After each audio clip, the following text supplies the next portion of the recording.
dans les épisodes précédents. Caroline et Xavier doivent relever le défi de Géraldine, cuisiner un repas français à une famille qui les accueille.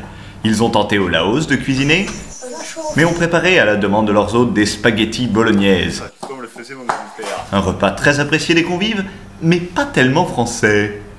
Cette semaine, ils réitèrent. Nous retrouvons donc Caroline, cycliste, et Xavier, cycliste, pour préparer un repas 100% français. Ils cuisinent pour monsieur et madame Lich et leurs neveux, qui les ont accueillis chez eux au Vietnam. Mais le repas sera-t-il à la hauteur ?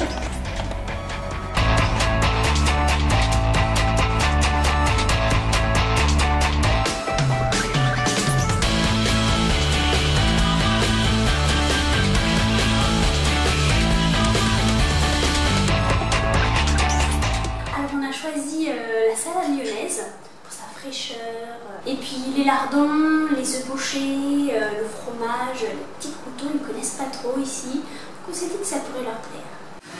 L'après-midi, ils vont faire les courses Et promotion sur les tomates. et tenter, premier défi, de trouver tous les ingrédients dans un magasin assez différent des nôtres. C'est la duriane reconnaissable à son odeur. Ça sent les pieds. Ça c'est du lait de soja. Pas très très bon. On choisit un vin là. On aurait bien pris du Bordeaux, mais il est à 300 000, alors c'est un petit peu cher quand même. Hein. Un pack de lait. Là, tu peux acheter les poissons encore vivants. Ça rentre? Mais même avec tous les ingrédients, la partie n'est pas gagnée. Ça marche pas. Car déjà, commence la préparation avec du matériel assez spécifique. Xoainum Vangok Cheu Kim Dong. Bah alors maintenant faut arriver à régler feu doux en espérant que ça se règle. Ah oui, ça baisse là. Indéniablement. Hop.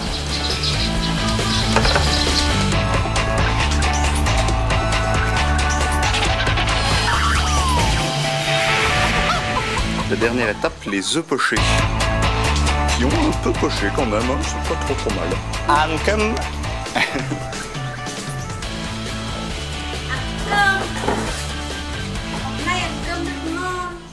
Ouais. Salade lyonnaise, elle a beaucoup changé de robe, elle était toute belle pour manger le repas.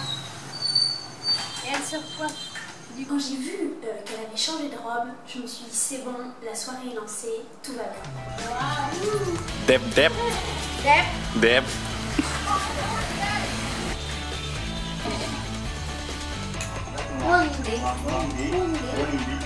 Et pour le dessert, notre tandem nous réserve une belle surprise.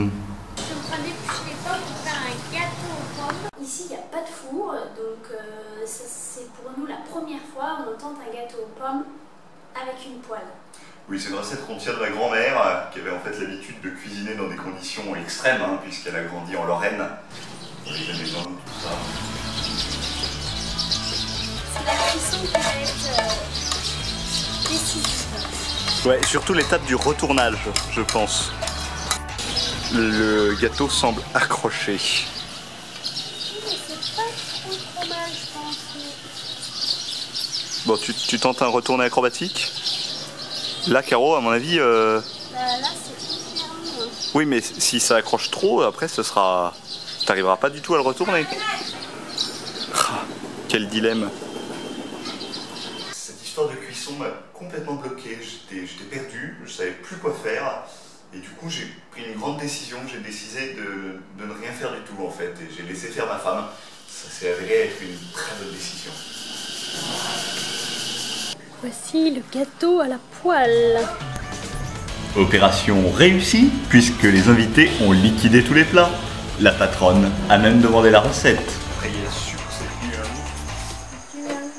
c'est La semaine prochaine, dans un dîner presque français, vous découvrirez comment Caroline, cycliste, et Xavier, cycliste, relèveront le défi de Philippe. Préparer un repas entrée plat dessert tout en pédalant et en chantant.